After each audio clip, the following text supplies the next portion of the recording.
Welcome back to part 3 of the cheapest ex-police BMW G31 restoration series, and today we're diving straight into the mystery that's been haunting this car since day one. Where on earth is the coolant going? She's been dropping coolant faster than a suspect is running from the cops, and today we are finally going to hunt down the leak, fix it and tackle a common failing point of this engine. So stay tuned.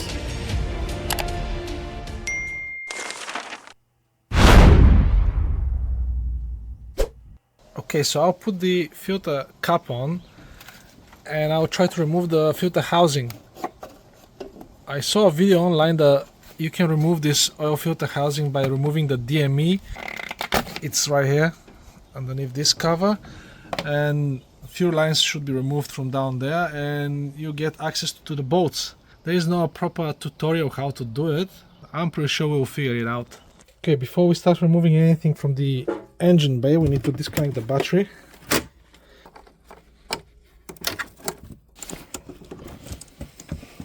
I've put a microfiber cloth here to keep this from touching the negative terminal.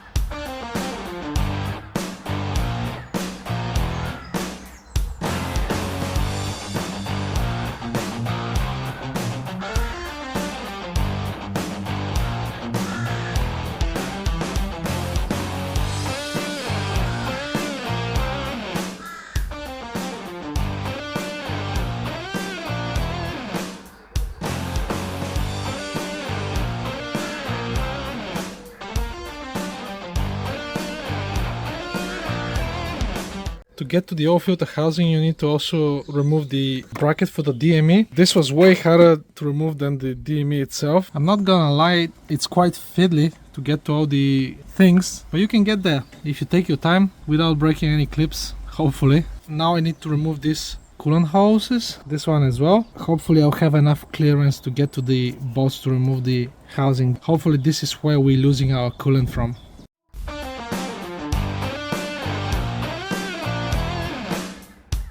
If you look down there, I can see the first E10 bolt that is holding the housing.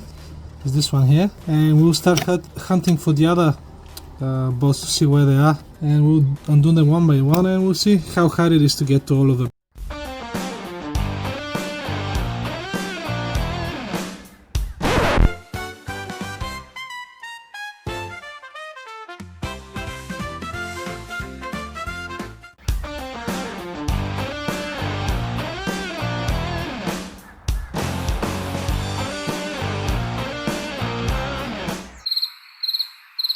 Okay, I finally got it out, but oh man, that was a struggle.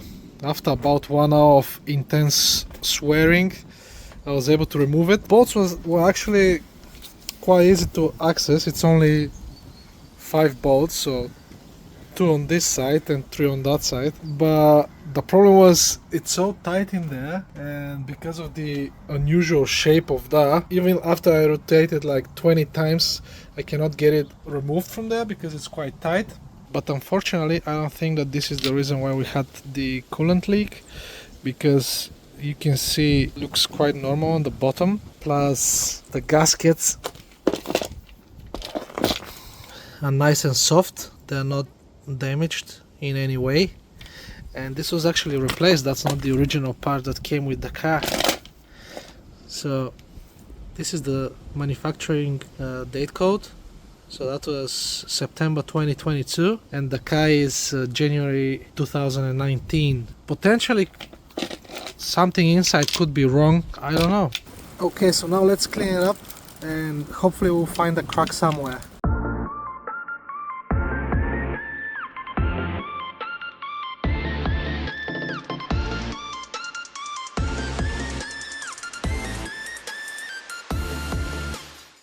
After a thorough investigation, I realized that this is not the reason why we had the coolant leak on the car, because if this go back, normally these bits here are breaking up and they're falling off and you can see a lot of dry coolant around them, but this is not the case for our car. But I'll replace it with aluminum oil filter housing. It's complete aluminum piece, so I'll prevent it from future cracking because we can already see it's been replaced once.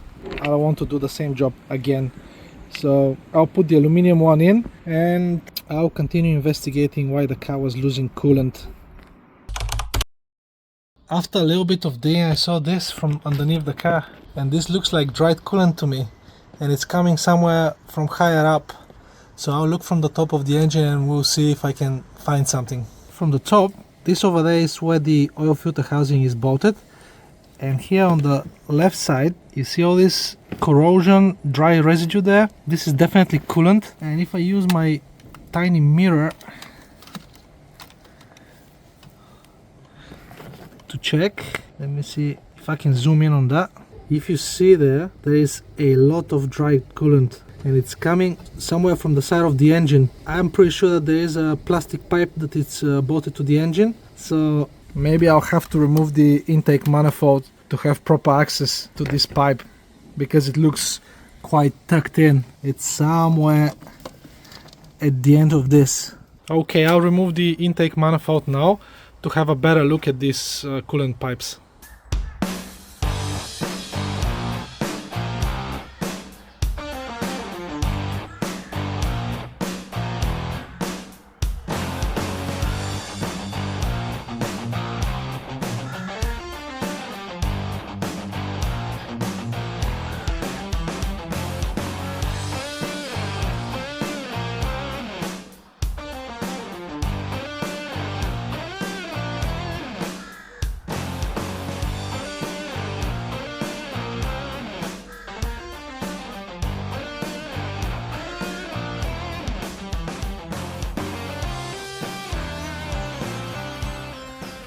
Okay, so the manifold is out now, and I have to say this is one of the easiest manifolds to remove I ever done on an engine. There are always some really fiddly pipes and plugs underneath the manifolds. Not in this case. Everything that had to be removed was on top of the manifold, and it was so easy. As you can see, there are no any connectors that need to plug underneath the manifold, so that's really nice of you, BMW. Thank you.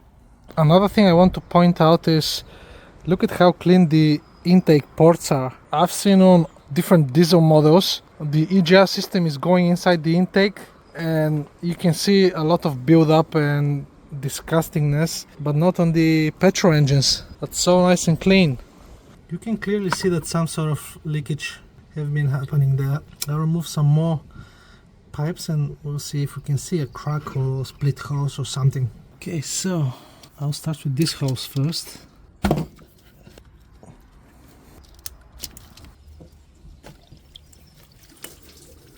Oops. Okay, so I need to ask for help. Thanks. Come on.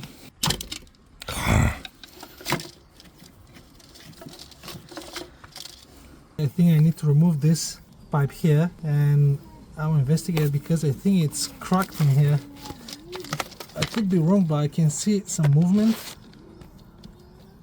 If you can see that, I need to take it off and inspect it.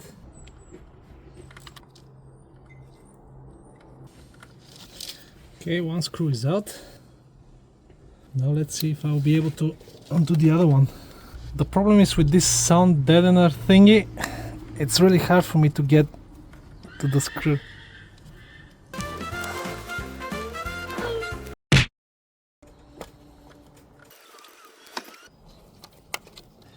This screw over there is really tight. Okay, take a look at that. You see all the coolant residue around it? It was cracked here on that lip.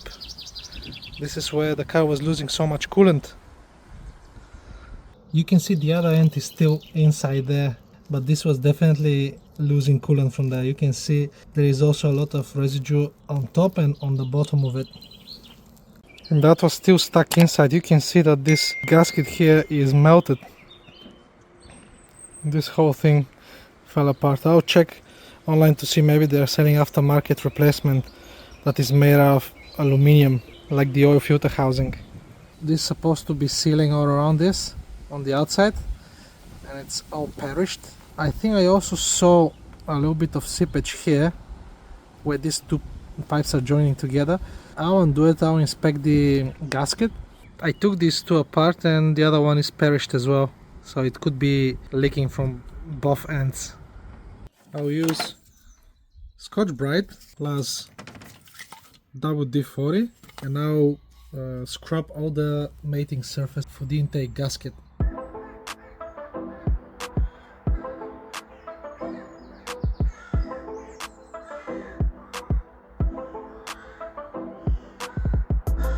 Way cleaner now, and it's ready for the intake manifold to go in. I'll do the same treatment for where that pipe was. I'll clean the surface around where the gasket will contact the aluminium body.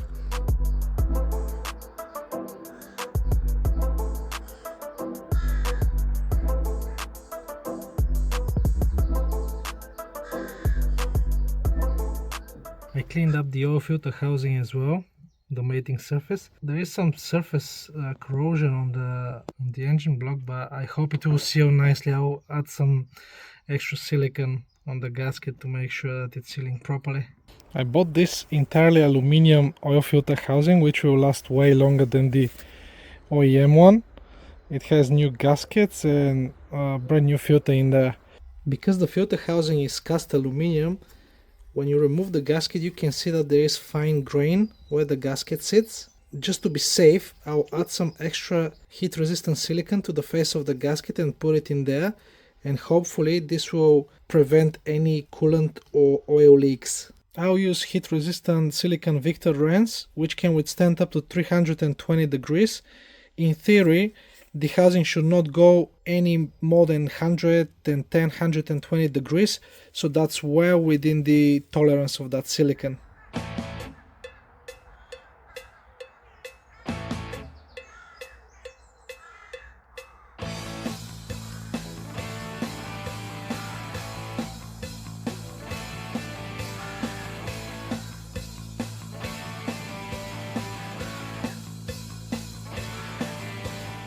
I'll add very thin layer of silicone on this side of the gasket as well to make sure it's sealing properly on the block.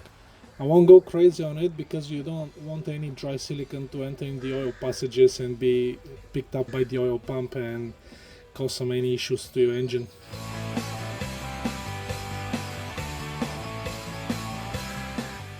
I cleaned up the engine block as well with alcohol to make sure that the silicone will stick to it, and the new housing comes with a new hardware.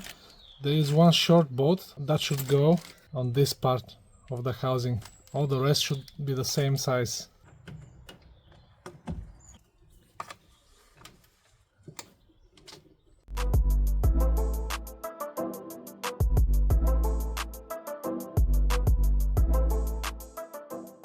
If I have to be honest, if you want to do this upgrade at home, I would strongly recommend removing the intake manifold because it's really easy to do. You just need to remember what goes where, and you have decent access to all the holes. Two you access from the top, these two, and then it's hard to show, but there is one more on the bottom here. You can access it without any special tools, and there are two more on the right side. Okay, so the oil filter housing is fully bolted in, it's not going nowhere. I finally got the parts in. You can see huge difference between this one and this one, and I got not only these two with gaskets, but I also got this one here. This is sitting in front of the water pump, so I made replace this one as well, just by judging how bad this one is, and you can actually see that there is huge crack inside as well. So let's put them in, put some coolant in the car, pull everything back together, and we may be able to start it.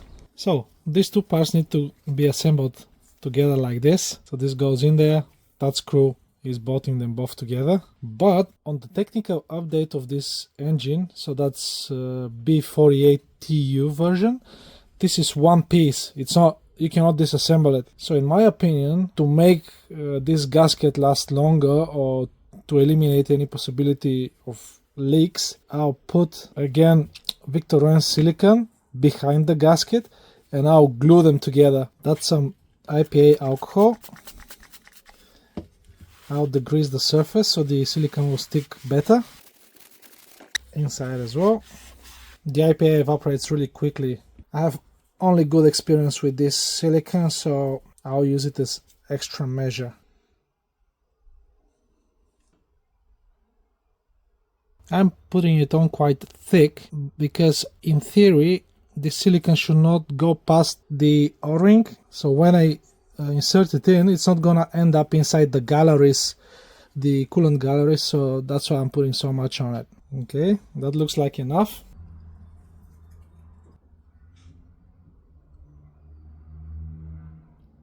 A lot of it squeezed out, so I'll clean it up. And I'll put the screw in. Okay, so these two are assembled together now. You can actually see that the silicone didn't get through on the inside. I'll put silicone around that hole as well to be sure. I'm wiping it with IPA. Again, I've put a good amount of silicone behind the gasket and I'll put it back in now.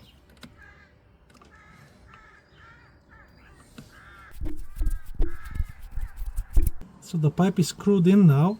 It was really hard to get to the screws, but I managed to get it done. Now let's put all the piping back together and we can put the manifold on. But this video is already too long. If you made it this far, you are an absolute legend. I know that this video was a bit long and technical, but the car is coming back to life, slowly but surely. In the next episode, we'll put everything back together, give the car something to drink and press that weird looking button to see what it does.